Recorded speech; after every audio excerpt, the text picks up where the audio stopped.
Warning, incoming game over. Warning, incoming game over. Hello and welcome everybody to Game Over Calgary. My name's Conrad Krausert. And there's a lot to talk about after the Calgary Flames lose by a final score of 4-2 against the Winnipeg Jets in preseason game number 4. Once again, welcome to the preseason of the Calgary Flames here on Game Over Calgary. And boy, oh boy, I got some thoughts here, folks. I know the Flames broadcast, like the radio crew, they need to be positive. They're in a situation where that is all they need to be, is complete home broadcasters. But boy, oh boy, I don't know what game they were calling when they said the Flames were in this one, because they weren't. There were two lines of NHLers who looked like it was preseason. They didn't care, probably because they didn't. And they faced off against a majority of the Jets' top two lines, and I don't think the Flames were ever really in this one. And I'm being pessimistic because I feel that a lot of media outlets in the Calgary area are way too positive on what this team's going to be. Probably. A lot of Flames fans and media are saying, oh, this team's going to be mid. No, they are going to be real bad. And I think this preseason game really shows you where this bottom six, middle six is going to be for the Flames this year, and it's not going to be good. Once again, hello and welcome. Flames fall to the Jets by a score of 4-2. We'll start this game off by running down the score sheet. And we'll talk a little bit about the Flames trimming down to just 13 defensemen.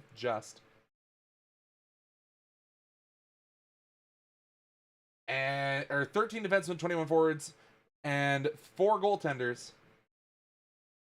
for the rest of camp. We'll talk about that in period number 2, and we'll talk about the goaltending controversy, or if there is one, in the third, and then I'll probably share some thoughts about one of the guys who a lot of people seem to be a lot higher on than I am for overtime today. So let's start this game off with the fact that the Flames were down a man for most of the first period as Matt Coronado, he plays with, you have your helmet, and when you buy a helmet, it comes with ear guards. Now, a lot of NHLers, those aren't mandatory pieces of equipment, so they take those ear guards out. Matt Coronado takes a slap shot that deflects off his own stick up into where that ear guard would have protected his ear, but instead, no. He hits up into his ear. Blood is pouring out everywhere. I didn't, on the broadcast, I said, oh, I don't see any blood. No, I saw drops of crimson liquid on the ice almost immediately. And, we put so much concern into guys taking maintenance days. We talked about that earlier with Jonathan Huberdeau taking a maintenance day early in the off-season and how Flames fans were concerned about that. No, we need to start concerning ourselves with guys that are altering their protective gear in the preseason and throughout the season and putting themselves in harm's way. Guys, that's not an injury or something that a guy should miss time for. There is literally ear protectors built into helmets that these NHLers think they're smart enough and pull them out. Yes, you need to be able to hear people. The little piece of hardened plastic that comes across your ear to protect it from that vulcanized rubber disc we played this game with, yeah, that's not doing much. I've worn a helmet for a long time, and I never took my ear protectors off, except when I bought one that was formerly a Flames player's helmet at the end-of-year sale that didn't come with the ear protectors. I didn't notice much of a difference, if any at all. It's a piece of protective equipment to protect dumb injuries like that from happening.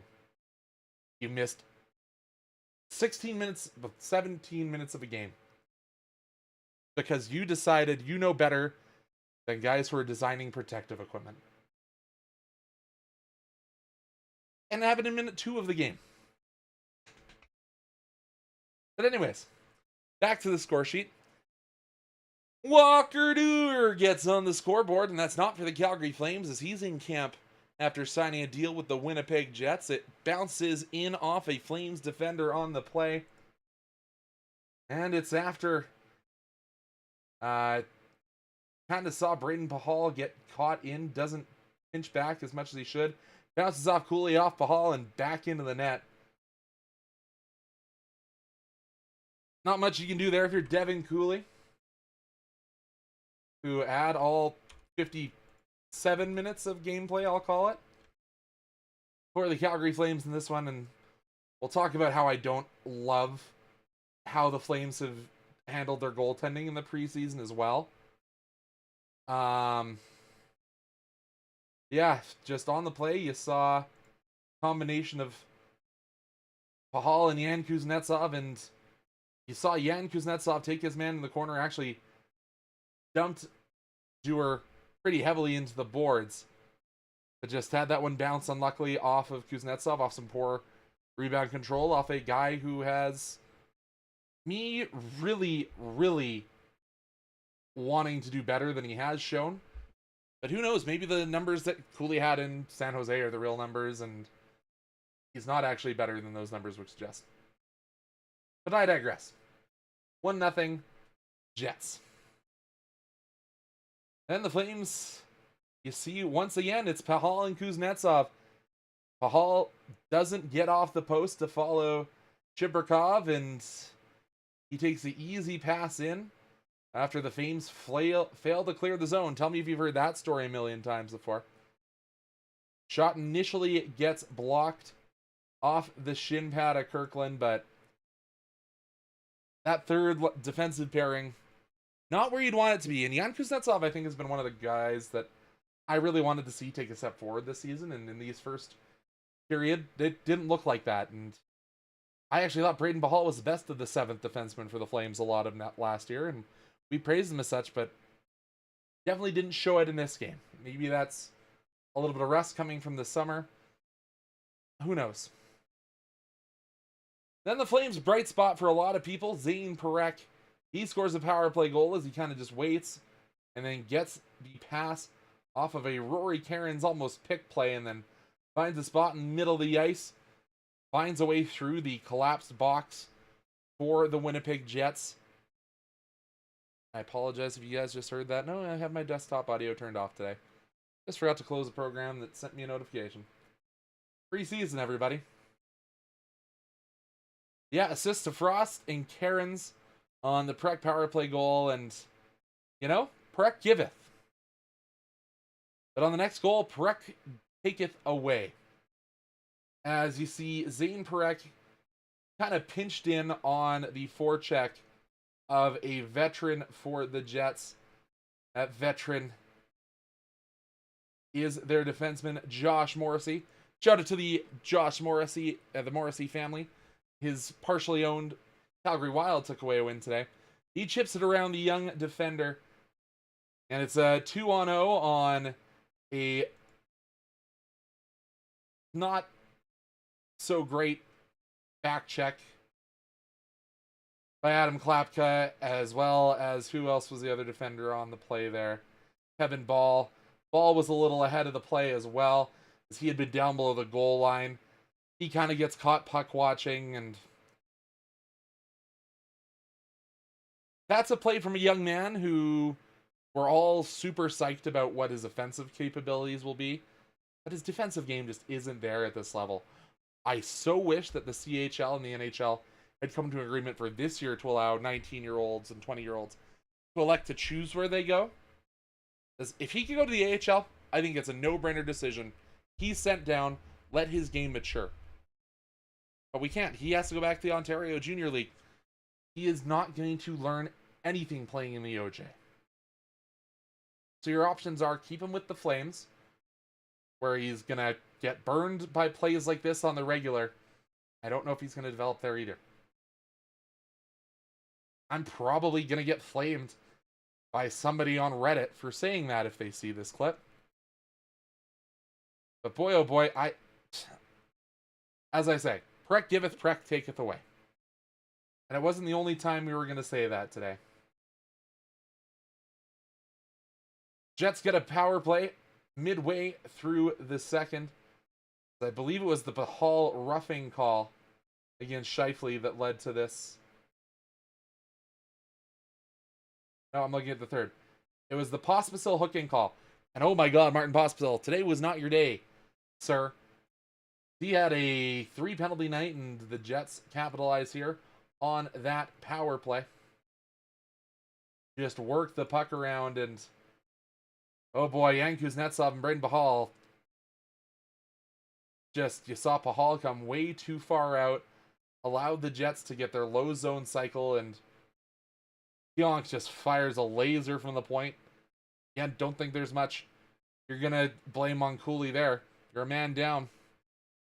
4-1 for the Jets. And then Yan Kuznetsov says, I'm not going to end my night on a -3. Well, actually, if they give the goal to Kuznetsov, it was not Kuznetsov's goal. It was, like, because even looking at the edge visualizer, Kuznetsov's nowhere near the puck. So hello, NHL, let's correct that. Because that was the goal from Matvei Gradin, who a lot of people have said has had a really good preseason. I don't think he's had a good enough blow the doors down performance for the Flames to keep him on the opening day roster. But it's good to see another right-wing talent developing through the Flames, because it's been, there and center have really been where the Flames have struggled to develop players. So good to see Gradin kind of at least saying he deserves a longer look in this 9-game preseason. I've already had my rant about that last week. That would be all she wrote, despite the Jets having a couple wide open nets, electing to not fire that puck. But as if you guys follow me on Blue Sky, I don't think it necessarily made its way over to X. But the Flames had effectively their bottom 2 NHL lines out there,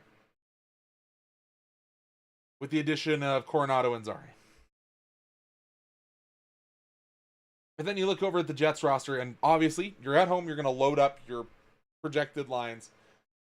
Connor, Scheifele, Velarde, Perfetti, Toews, and Nyquist, of course, obviously one of their new additions in there, making his Jets' second appearance. They have Chirpakov, Yager, and Dewar, who are all 3 guys battling for a spot down the Jets lineup. Wagner Ford and Anderson Dolan. Anderson Dolan, who I think also has a shot at making the Jets' opening night lineup, with the top 4 defenders for the Jets: Morrissey, DeMille, Sandberg, Pionk. You have Clegg and Shen, who are, one of those guys is probably going to end up being the 7th defenseman for this Jets club.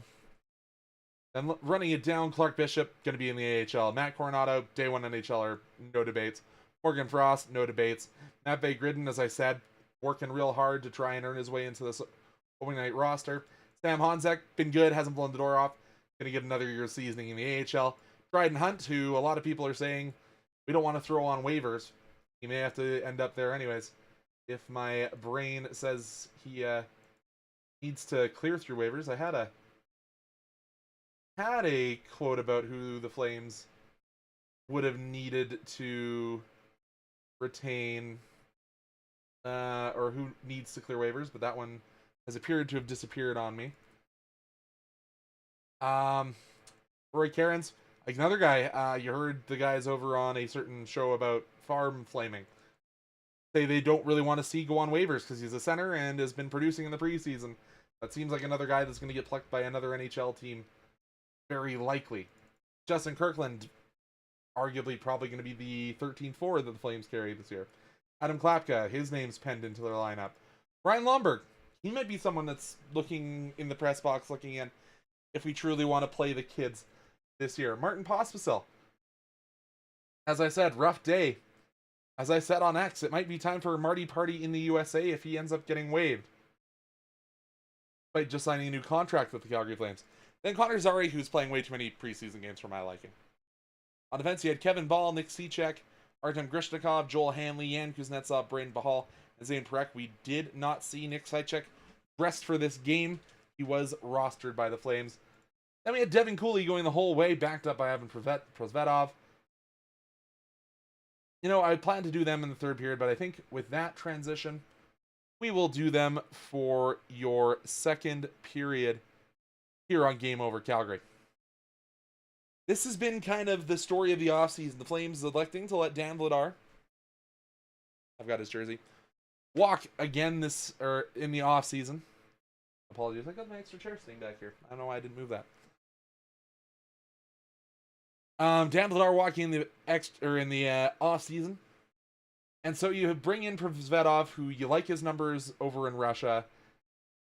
Devin Cooley, who had hot numbers to start last year, kind of cooled off after the AHL All-Star. They didn't want to call it the break. I think they call it the All-Star Classic down the A. And a lot of people are saying this needs to be Devin Cooley's opportunity and needs to run with the ball. I don't necessarily blame him on a lot of the goals. As I said, some defenders got caught up in behind the play. And then it's just a rough game from the bottom two defenders. We get burned. And a power play goal. But a save percentage of .862 is not the confidence you want to see coming in out of your potential backup goalie to start the season. And while I was super negative on Ivan Preseason coming out of the game in Abbotsford, it seems that a lot of people didn't feel the same, said that he was one of the standouts on a very, very weak Calgary Flames roster against a young Abbotsford Canucks team. But you have to remember they did just win the AHL championship last year. So maybe I didn't weigh that enough in my analysis, and I'll probably yield to a lot of guys who know a lot more about hockey and probably forgot more about hockey than I'll ever know. I think Preseason maybe has his name penciled in for that backup spot. But God almighty, please, Flames don't carry 3 goalies just because you don't want to lose Devin Cooley. We've already seen some guys going through waivers that I would have loved to see the Flames pick up. Don't just carry 3 because you fear losing your third string goalie in a tandem that's as weak as it is. And let's be real, the Flames are paying one of the least amounts of amounts of money to goaltenders, and Dustin Wolf's extension hasn't even cut in yet. We got some money that we can throw around if we truly do feel we need a backup goaltender.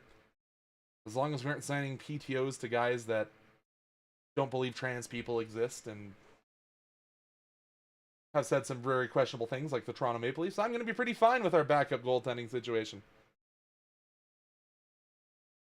Whether it is a 900 Devin Cooley or a 900 Ivan Preseason, I don't think we're going to see them a whole bunch. I think we're going to see a healthy, heaping handful of Dustin Wolf. Doesn't really matter who the backup is.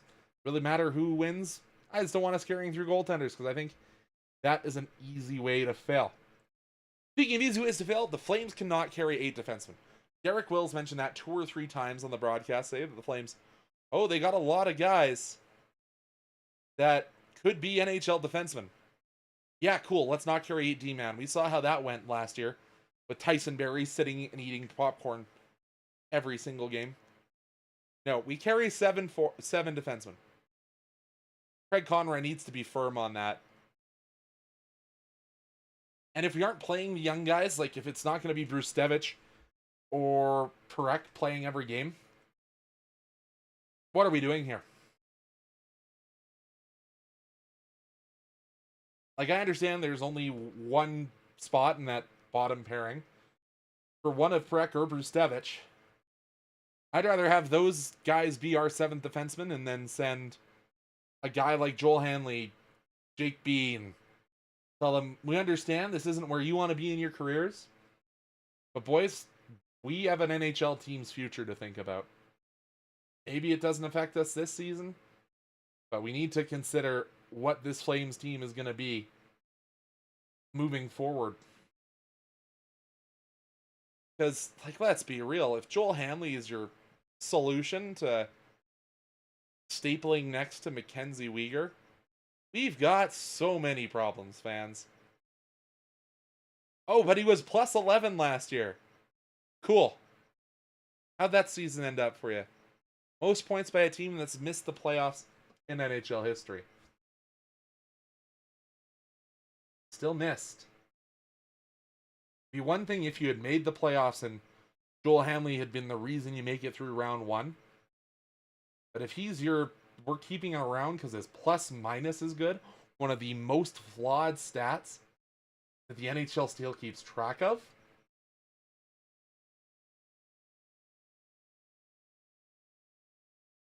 Then what did Chris Snow build? Why do we have an advanced statistics department for?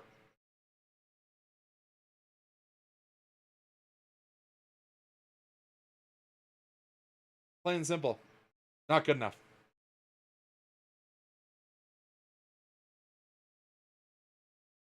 But heading into period number 3 here, that was, again, a shorter second period. I think that might be our format this year, when it's just me here on the Calgary Flames postgame. Once again, the Calgary Flames fall to a very, very NHL-heavy Jets team by a score of 4-2. Their comeback does not come close enough, and they fall to the Jets. Now, of course, the Flames did make some roster changes as they sent a lot of guys down, including one man going on waivers for the Calgary Flames. As Calgary Flames, Emile Poirier was put on Jeremy Poirier. I don't know why I call him Emile Poirier. But Jeremy Poirier, put on waivers by the Flames, had 42 points in 71 regular seasons with the Wranglers last year. However, he's going down through waivers early enough, unlikely to see a claim. Especially when you also see the list of the other guys that are heading down to the AHL. Andrew Basha, Parker Bell, Lucas Siona, Martin Ferk, who I forgot re-signed with the Flames, Alex Gallant, Carter King, Simon Mack, Etienne Morin, Connor Murphy, the goaltender, Jeremy Poirier, Arseny Sergeev, who is heading down after not seeing play in training camp, David Sly, Carter Wilkie. That is your names of the guys who went down. I don't think there's really any surprises there other than Jeremy Poirier. I would have liked to see Poirier get a little bit of a longer runway, but I also understand that the Flames wanted to get it down to essentially 2 units sitting in Calgary with the big club. I don't know.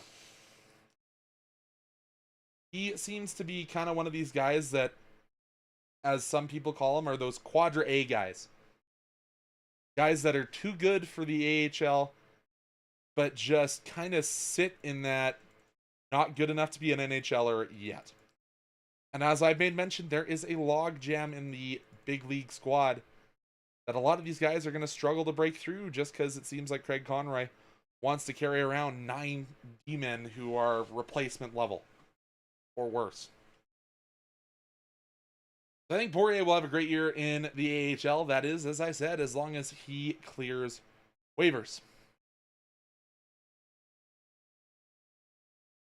That's really all we have to say today. But I got one more period to fill. So if you're ready to record hot takes, this is probably your time to do it.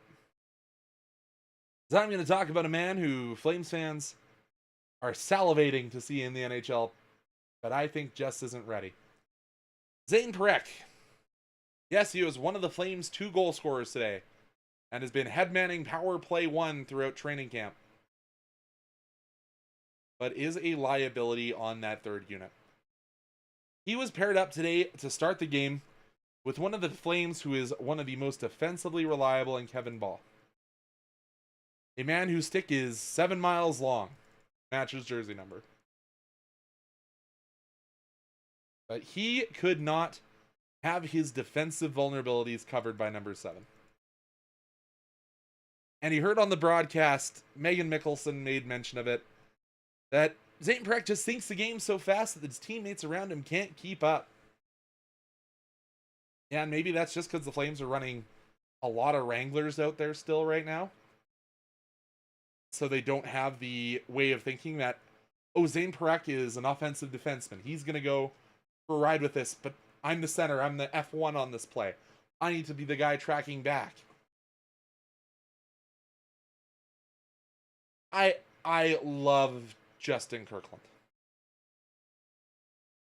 I don't think that if he's the center that's out there with Zane Parekh on the ice, that he's going to be able to have that split-second thinking the way Zane does. Say, oh, Zane's going to go down into the offensive zone. I got to be covering that point. Because the way Zane he plays, he's at 1,000,000 miles an hour every single time he touches the puck. That also means he's turning over the puck at 1,000,000 miles an hour if he makes a mistake. I don't think these Flames are ready to have Zane Parekh at this level. But as I said, unfortunately, due to the way that everything is structured currently, there is no place for Parekh to go to mature his game. He's going to be playing 13 minutes a night, paired maybe with Braden Pahal. Probably not. Probably with Joel Hanley if the season continues. Or hey, if the Flames decide to move on from Rasmus Andersson earlier in this season, maybe he will be paired with Kevin Ball. But if this in preseason game 4 is going to be a specter of things to come,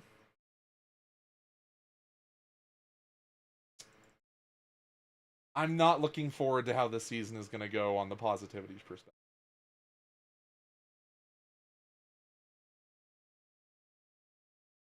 But hey, he's probably going to be a plus 30 on the power play if he's allowed to run power play 1.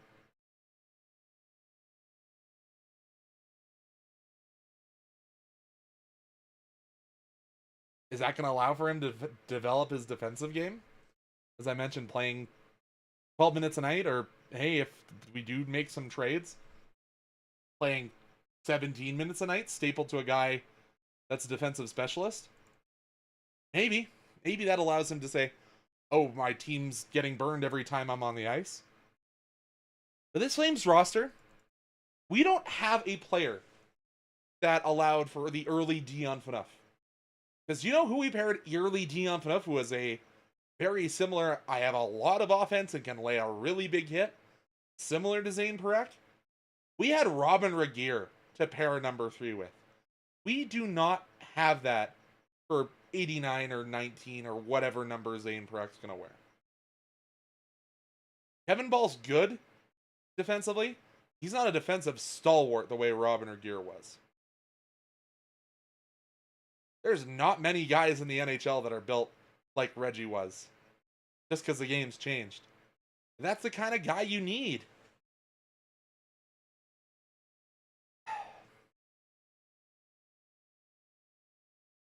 And I get why the hype is there. It's so obvious when you're seeing him operate power play 1 that his mind just moves so quickly as soon as he enters that offensive zone. But boy, the brain seems to turn off on the other side of that blue line sometimes. And hey, it's a small sample size. I get it. But this coaching staff seems to be giving him every opportunity. And hey, maybe this is me being the most negative person in the Calgary sports media. It's not there yet. I so badly, as I've mentioned 2 to 3 times, wish that he could go to the AHL. Even if it's go down, do the Matt Coronado thing, you're down there for half a season, develop your game just a little bit. Get your confidence up just a little bit before making your jump to the NHL. It would be brilliant. But he's a year too young.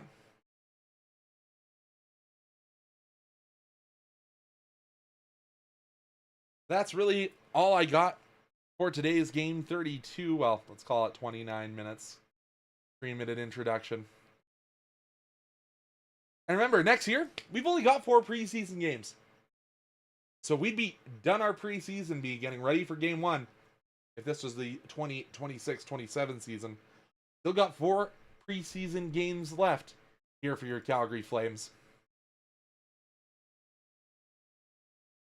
The Calgary Flames' next game is when we head on down to Seattle. So we're probably going to see another, maybe 2 NHL lines.